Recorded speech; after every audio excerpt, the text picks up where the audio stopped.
So today we'll see these three topics, that is cell theory, shape and size of the cell and type of cell. So we'll start with cell theory. So after the discovery of cell by Robert Hooke and Anton von Leeuwenhoek, different scientists came and they had given their different proposal. One such proposal was cell theory, which was given by two scientists, Matthias Kleiden, who was a German botanist, and Theodor Schwann, who was a British zoologist. Now the both scientists, one was reading plant and the other was reading animal. Okay, one was reading the feature of the plant and other was reading the feature of the animal. But after a whole research, both of them reached a final conclusion and they noted down that conclusion in a point. Okay, so we'll see कि cell theory में क्या-क्या points हैं. तो सबसे पहला और सबसे important point जो दोनों के रिसर्च के बाद सामने आया वो ये था that all living organism are composed of cell.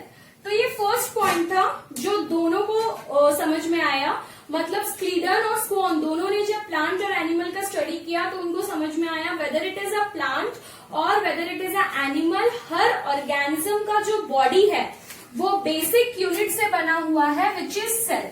तो ये सेल थ्योरी का फर्स्ट पॉइंट था. उसके बाद जो सेकेंड पॉइंट ये सेल थ्योरी में आया, it was cell is the functional unit of life. Okay, cell is the functional unit of life. ये second point add हुआ. तो दोनों ने भी ये डिसाइड किया कि जो सारा फंक्शन होता है किसी लिविंग ऑर्गेनिजम्स का, that is because of cell. तो ये दो point, all living organisms composed of cell and cell is the functional unit of life, ये दोनों भी पॉइंट क्लीडन और स्क्वान ने दिया. बट उसके बाद इस सेल थियरी में एक और पॉइंट ऐड किया गया, बट वो जो पॉइंट है वो क्लीडन और स्क्वान का नहीं है. It was given by a third scientist, so they just add that point to their cell theory. Okay, so what was that third point? That third point was all cell arise from pre-existing cell. Okay, this was the third point which was mentioned in the cell theory, that all cell arise from pre-existing cell. मतलब हर जो नया cell है वो पिछले पुराने cell से तैयार होता है. Means this point is only trying to explain that cell divides to form new cell. Okay, ये जो point है, ये point क्या explain कर रहा है कि हर सेल डिवाइड होता है और उससे नया एक सेल तैयार होता है. This statement was given by a third scientist who is Rudolf Virchow. He was the scientist who gave this statement that all cell arise from pre-existing cell. But ये जो statement उन्होंने दिया था, ये statement इंग्लिश में नहीं था, ये statement लैटिन में था. So this English statement का लैटिन वर्जन ऐसा था, omnis cellula e cellula. Okay, so Rudolf Virchow ने स्टेटमेंट दिया था omnis cellula e cellula, जिसका इंग्लिश मीनिंग है all cell arise from pre existing cell. तो पहले सिर्फ ये दो पॉइंट इंक्लूडेड थे सेल थ्योरी में, बाद में रडल्फ विर्चो का ये स्टेटमेंट को भी इंक्लूड किया गया सेल थ्योरी में और इसे मॉडर्न सेल थ्योरी बताया गया. तो प्लीज याद रखिए कि इस पॉइंट से, बेसिकली इस पॉइंट से क्वेश्चन ज्यादा पूछा जाता है. मतलब इस तरह के क्वेश्चन आते हैं कि what does the statement omnis cellula e cellula means. तो ओमनिस सेल्यूले ई सेल्यूले ये स्टेटमेंट का क्या मतलब है? So this is the meaning that all cell arise from pre existing cell. Simply याद रखें कि ये सेंटेंस यही बता रहा है कि cell divide to form new cell. Okay, every cell after getting mature divide होता है और न्यू सेल फॉर्म होता है. So this was everything related to cell theory.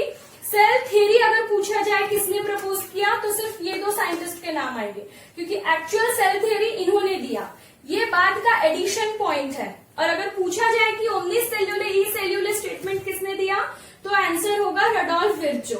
और ये जो पूरा स्टडी हुआ था ये 1838 1839 में हुआ था। डेट्स पूछे नहीं जाते, लेकिन फिर भी एक अपने नॉलेज के लिए याद रखना है कि 1838 और 1839 में ये पूरा रिसर्च हुआ था।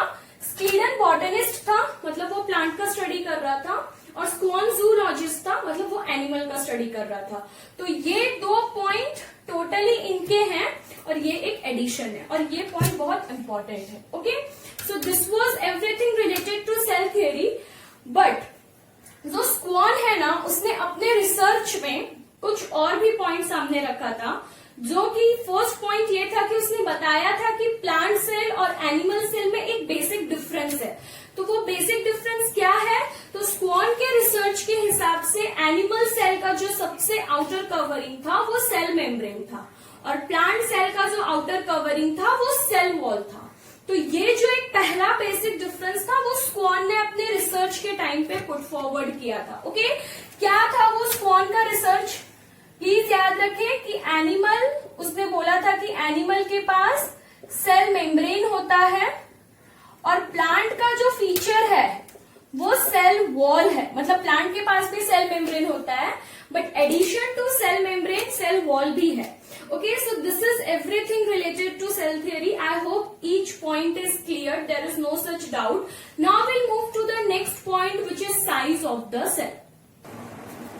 So now we'll see size of the cell. तो सबसे पहला जो चीज आता है वो ये है कि हर सेल एक साइज का नहीं होता है, ठीक है। हर सेल के साइज में कुछ डिफरेंस होता है। तो क्वेश्चन ये आता है कि हर सेल का जो साइज है वो अलग अलग क्यों है, what is the difference. Okay, so basically size of the cell totally depends on nuclear cytoplasmic ratio, या फिर सरफेस टू वॉल्यूम रेशियो भी बोल सकते हैं।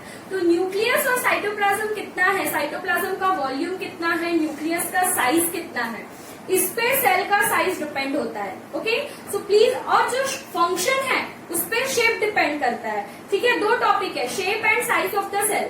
तो अगर हम साइज की बात करें तो it totally depend on nucleo cytoplasmic ratio, मतलब कि न्यूक्लियस कितना का साइज कैसा है, साइटोप्लाज्म का वॉल्यूम कितना है, इस पे size of the cell depend करता है। ओके, तो अब जो फर्स्ट इंपॉर्टेंट पॉइंट है जो हमें देखना है वो है स्मॉलेस्ट सेल। कौन सा सबसे स्मॉलेस्ट सेल है, तो generally bacterial cell is the smallest, ये सबको पता है, पर बैक्टीरिया में भी बहुत सारा कैटेगरी है।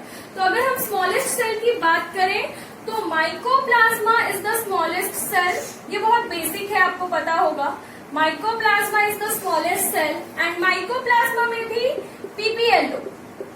Okay, what is PPLO, PPLO is pleuro pneumonia like organism, ठीक है। तो जो सबसे स्मॉलेस्ट सेल है वो माइकोप्लाज्मा है, उसमें भी पीपीएलओ है। इसका जो डायमीटर है वो 0.1 माइक्रोमीटर के अराउंड इसका साइज होता है। और अगर हम लार्जेस्ट सेल की बात करें तो आइसोलेटेड लार्जेस्ट सेल है ऑस्ट्रिच एग, ठीक है। तो ये 2 बेसिक चीज है कि अगर आपको पूछा जाए कि स्मॉलेस्ट सेल क्या है तो इट्स बैक्टीरियल सेल, और लार्जेस्ट सेल क्या है, देन इट्स ऑस्ट्रिच एग।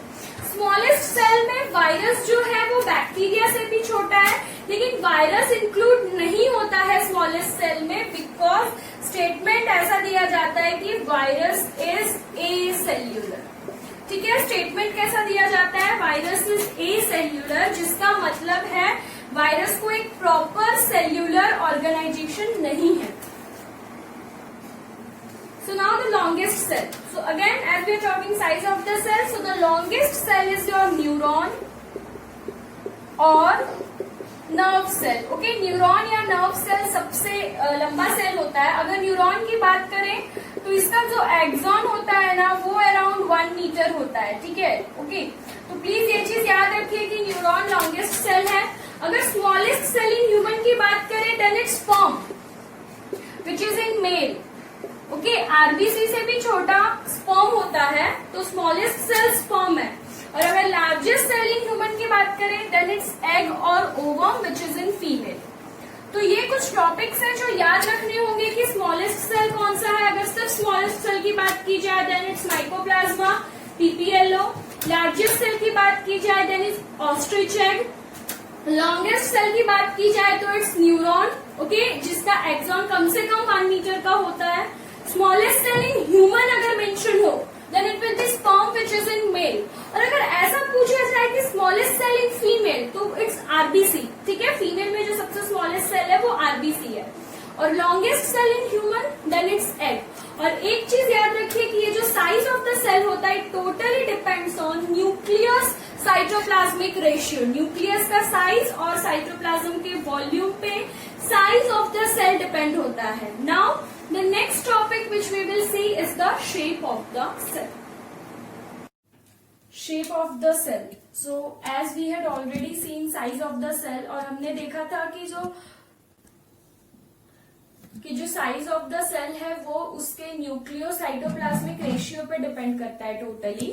मतलब न्यूक्लियस का साइज कितना है, साइटोप्लाज्म का वॉल्यूम कितना है, उस पर डिपेंड करता है। तो शेप ऑफ द सेल भी उस फैक्टर पे डिपेंड करता है। But apart from that shape of the cell also depends on function carried out by the cell, okay? जो भी फंक्शन सेल कैरी आउट करता है उस फैक्टर पे भी सेल का शेप डिपेंड करता है। तो ये बहुत इंपॉर्टेंट एस्पेक्ट है कि shape of the cell totally depends on function carried out by the cell. जिस तरह से वो सेल फंक्शन करने के लिए ऑर्गेनाइज्ड होता है उस तरह से उसका शेप होता है। सपोज अब हम एक एग्जांपल ले सकते हैं आरबीसी का, कि आरबीसी जो है, मतलब अगर हम फर्स्ट एग्जांपल लेना चाहें शेप ऑफ द सेल का तो हम फर्स्ट एग्जांपल लेंगे रेड ब्लड सेल का, ओके। तो अगर रेड ब्लड सेल की बात करें आरबीसी, तो RBC by concave and spherical है, ओके। मतलब राउंड एंड बाई कनकेव है, जनरली उसका शेप राउंड है और बाई कनकेव है। तो ये जो शेप है राउंड एंड बाई कनकेव, ये शेप किस लिए है? So that it can easily travel through the blood vessels. Blood vessels बहुत नैरो होते हैं और उस नैरो ब्लड वेसल में ट्रेवल करने के लिए ये शेप ऐसा है राउंड एंड बाई कनकेव। तो ये जो शेप है basically it is to travel along blood vessels. Blood vessels में इजीली ट्रेवल कर सके आरबीसी, इसीलिए ये शेप है। और एक इम्पॉर्टेंट फैक्टर ऐसा है कि जो आरबीसी है वो ई न्यूक्लिएटेड है, ओके। मतलब red blood cells is enucleated. हम नॉन न्यूक्लिएटेड वर्ड यूज नहीं करेंगे, we will be using the word E nucleated.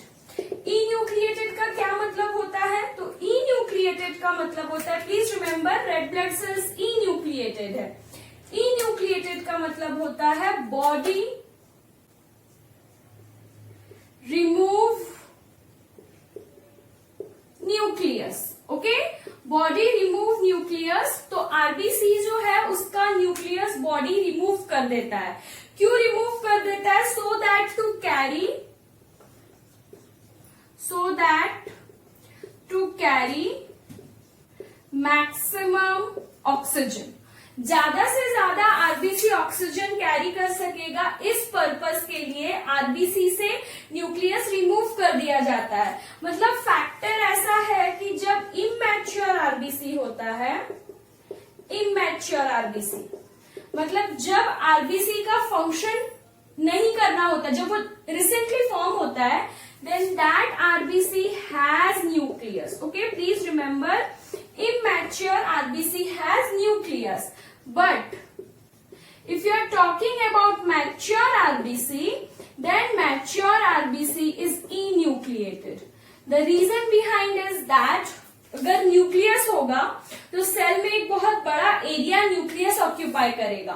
और ह्यूमन बॉडी में जनरली, मैमल्स में जो है, स्पेशली इन ह्यूमन बॉडीज, बहुत सारा ऑक्सीजन का जरूरत पड़ता है। तो अगर न्यूक्लियस रहेगा तो ऑक्सीजन कैरी करना कम हो जाएगा, तो मैक्सिमम ऑक्सीजन कैरी कर सकेगा, इसीलिए body remove nucleus and we use the term enucleated. तो ये जो आरबीसी का शेप है राउंड बाइकनकेव, ई न्यूक्लिएटेड, ये जो भी प्रॉपर्टीज है आरबीसी की, ये सब इसके फंक्शन के अकॉर्डिंग है. Okay, everything is designed as per its function. It is round and biconcave so that it can easily travel through the blood vessel. It is enucleated so that body has removed the nucleus. Okay, please don't use the word non-nucleated. Non-nucleated is a very different topic. When we are telling non-nucleated, याद रखिए कि जब हम word अगर use कर लेते हैं non-nucleated, then non-nucleated means no nucleus ever. कभी न्यूक्लियस नहीं था. ओके, बचपन मतलब जब से वो सेल प्रिपेयर हुआ तब से ही उसमें न्यूक्लियस नहीं था. बट आरबीसी का ऐसा नहीं है. जो इमैच्योर आरबीसी हैं उनके पास न्यूक्लियस होता है, बट जैसे ही वो मैच्योर होते हैं body remove the nucleus by the process E nucleation. Okay, enucleation is a process in which body removes the nucleus of the cell. So that's why RBC is nucleated, enucleated. So I hope जो first point है वो आप सबको समझ में आया कि RBC का जो total डिजाइन है या जो टोटल फंक्शन है, everything is according to its function. मतलब जो भी शेप है वो उसके फंक्शन के अकॉर्डिंग है. राउंड एंड बाइकनकेव है ताकि वो ट्रैवल कर सके, और इन्यूक्लिएटेड है ताकि वो ज्यादा से ज्यादा ऑक्सीजन कैरी कर सके. So always remember one more thing students, that mature RBC is enucleated. Okay, so please remember this is a very important topic. So the second example, shape of cell, we can take the most common example which is nerve cell or neuron. Okay, now what is the shape of nerve cell or neuron? It is long and branched. Okay, generally we say it is long and branched. Now it is long and branched. Why the shape is like this? Everybody must have seen the diagram of neuron. Okay, everybody must be knowing that this is somehow neuron looks like. ये ऐसे कुछ तो भी वो neuron दिखता है. मैं rough diagram draw कर रही हूँ सिर्फ आपको एक्सप्लेन करने के लिए कि लॉन्ग होता है और उसे ब्रांचिंग होते हैं. ये लॉन्ग नेटवर्क को हम एक्सॉन बोलते हैं, ये ब्रांच्ड को हम डेंड्राइट बोलते हैं, and this one is your cell body, और we also call it as cyton. तो ये जो उसका स्ट्रक्चर शेप है long and branch, it is specially design to carry impulse. Okay, so ये जो इसका प्रोसेस है, मतलब ये जो वो लॉन्ग एंड ब्रांच्ड है, ये जो शेप है, it is basically there to carry impulse throughout the body. तो फिर से हमने देखा कि जो शेप ऑफ द सेल है, it is totally according to function which is carried out by the cell. ऐसे और भी बहुत सारे एग्जाम्पल्स है. अगर हम WBC ले ले, which is white blood cell, तो इसका जो शेप होता है वो अमोइबिड होता है, मीन्स जस्ट लाइक अमीबा. और ये जो शेप है, it is basically to provide defence by the process called phagocytosis. Okay, it is basically to provide defense by the process called phagocytosis. तो फिर हम ऐसा भी बोल सकते हैं कि WBC का जो शेप है अमोइबिड, वो डिफेंस प्रोवाइड करने के लिए है ताकि वो इजीली फैगोसाइटोसिस कर सके. क्योंकि अगर सपोज आप खुद इमेजिन करिए कि अगर WBC का जो शेप है वो अगर पूरा फिक्स्ड हो, ओके, मतलब उसमें कोई चेंजेस ना हो, वो पूरा फिक्स्ड हो, तो फिर किस तरह से वो फैगोसाइटोसिस करेगा, वो डिफेंस कैसे क्रिएट करेगा? It needs to change it shape. तो बेसिकली आरबीसी हो या न्यूरॉन हो या WBC हो, ऐसे बहुत सारे अलग अलग सेल्स हैं, हर किसी का एक डिफरेंट शेप होता है, और शेप स्ट्रिक्टली मैटर करता है कि वो पर्टिकुलर सेल क्या फंक्शन कैरी आउट करेगा. ओके, तो फंक्शन एक बहुत इंपॉर्टेंट फैक्टर है जिसपे कि किसी भी सेल का शेप डिपेंड करता है. तो हमने size of the cell and shape of the cell ये टॉपिक देखा. Size and shape of the cell depends on two factor. पहला है आपका सरफेस साइटोप्लाज्म वॉल्यूम, मतलब न्यूक्लियस और साइटोप्लाज्म का वॉल्यूम कितना है, और सेकेंड जो टॉपिक है वो है function of the cell.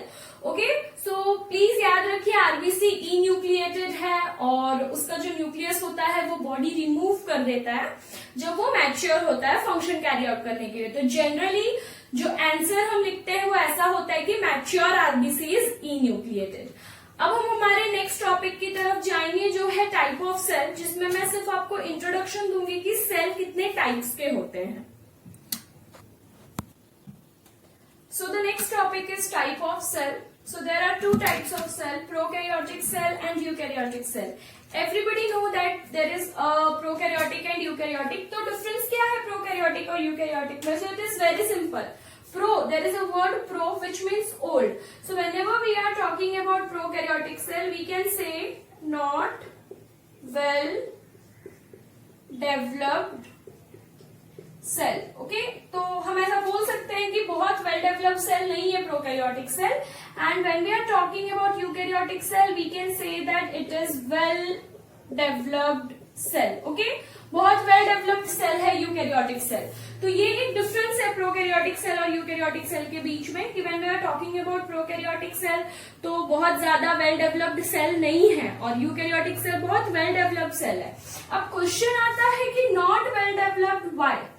Because students यहाँ से सबसे इंपॉर्टेंट चीज है कि यहाँ nucleus is not well defined. Okay, nucleus is not well defined.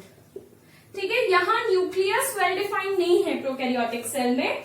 और अगर हम यूकैरियोटिक सेल की बात करें, if we are talking about eukaryotic cell, तो we can say that here nucleus is well defined. Okay, nucleus is well defined. तो cell का difference उसके न्यूक्लियस के बेसिस पे है। यहाँ पे न्यूक्लियस वेल डिफाइंड नहीं है, मतलब न्यूक्लियस ठीक से डेवलप नहीं है। वेल डिफाइंड क्यों नहीं है? Because lack nuclear membrane. Okay, यहाँ न्यूक्लियर मेम्ब्रेन नहीं है न्यूक्लियस के पास और कोई परफेक्ट साइटोप्लाज्म और न्यूक्लियस के बीच में डिमार्केशन नहीं है। तो न्यूक्लियस ठीक से डिफाइन नहीं होने की वजह से जनरली जो सेल है वो प्रोकैरियोटिक सेल की कैटेगरी में आता है। और न्यूक्लियस वेल डेवलप्ड है मीन्स न्यूक्लियस हैज मेम्ब्रेन। ठीक है, न्यूक्लियस के पास मेम्ब्रेन है, डबल मेम्ब्रेन है, तो न्यूक्लियस वेल डेवलप्ड है। तो ये डिफरेंस है प्रोकैरियोटिक और यूकैरियोटिक सेल के बीच का। मैं जस्ट आपको टाइप ऑफ सेल का इंट्रोडक्शन दे रही हूँ, हम नेक्स्ट लेक्चर्स में डिटेल्स देखेंगे। तो प्लीज याद रखें कि प्रोकैरियोटिक सेल उस टाइप के सेल होते हैं जो कि बहुत डेवलप्ड नहीं है, और नहीं डेवलप्ड होने के पीछे सबसे बड़ा रीजन दोनों के मतलब दोनों को डिफरेंशिएट करने में जो मेन पॉइंट है वो ये है कि यहाँ न्यूक्लियस प्रॉपरली डिफाइंड नहीं है। On the other hand if you are talking about eukaryotic cell then nucleus is properly defined. Okay, there is membrane, double membrane structure है न्यूक्लियस का, और यहाँ न्यूक्लियस का कोई प्रॉपर स्ट्रक्चर नहीं है because nuclear membrane is absent. Okay, The second thing which is that prokaryotic cell generally सिर्फ bacteria के पास होता है। Means we can say that only kingdom Monera, organism which are under kingdom Monera, they only have this prokaryotic cell. But if you are talking about eukaryotic cell, then all rest four kingdom, that is Protista, okay, fungi, plantae and Animalia, ये सबके पास eukaryotic cell होता है। तो ये एक short of difference है prokaryotic और eukaryotic cell में। मतलब इन शॉर्ट में सिर्फ इतना बताना चाहती हूँ कि दो टाइप के सेल होते हैं जिसके बारे में हम आगे डिस्कस करेंगे। एक तो प्रोकैरियोटिक सेल होता है और एक यूकैरियोटिक सेल होता है। ओके, अब दोनों सेल में कुछ पॉइंट ऑफ डिफरेंस है और कुछ पॉइंट ऑफ सिमिलैरिटी भी है। तो अब हमें आगे देखना है कि इनमें पॉइंट ऑफ सिमिलैरिटी क्या है और इनमें पॉइंट ऑफ डिफरेंस क्या है। ओके, तो अब हम नेक्स्ट जो टॉपिक है वो ये देखेंगे कि इनमें पॉइंट ऑफ सिमिलैरिटी और पॉइंट ऑफ डिफरेंस क्या है। आई होप यहां तक सबको समझ में आ चुका है। What were the topic? हमने सेल थ्योरी देखी, हमने साइज ऑफ द सेल एक टॉपिक देखा, शेप देखा और टाइप ऑफ सेल का इंट्रोडक्शन लिया। Now next is the similarity and difference.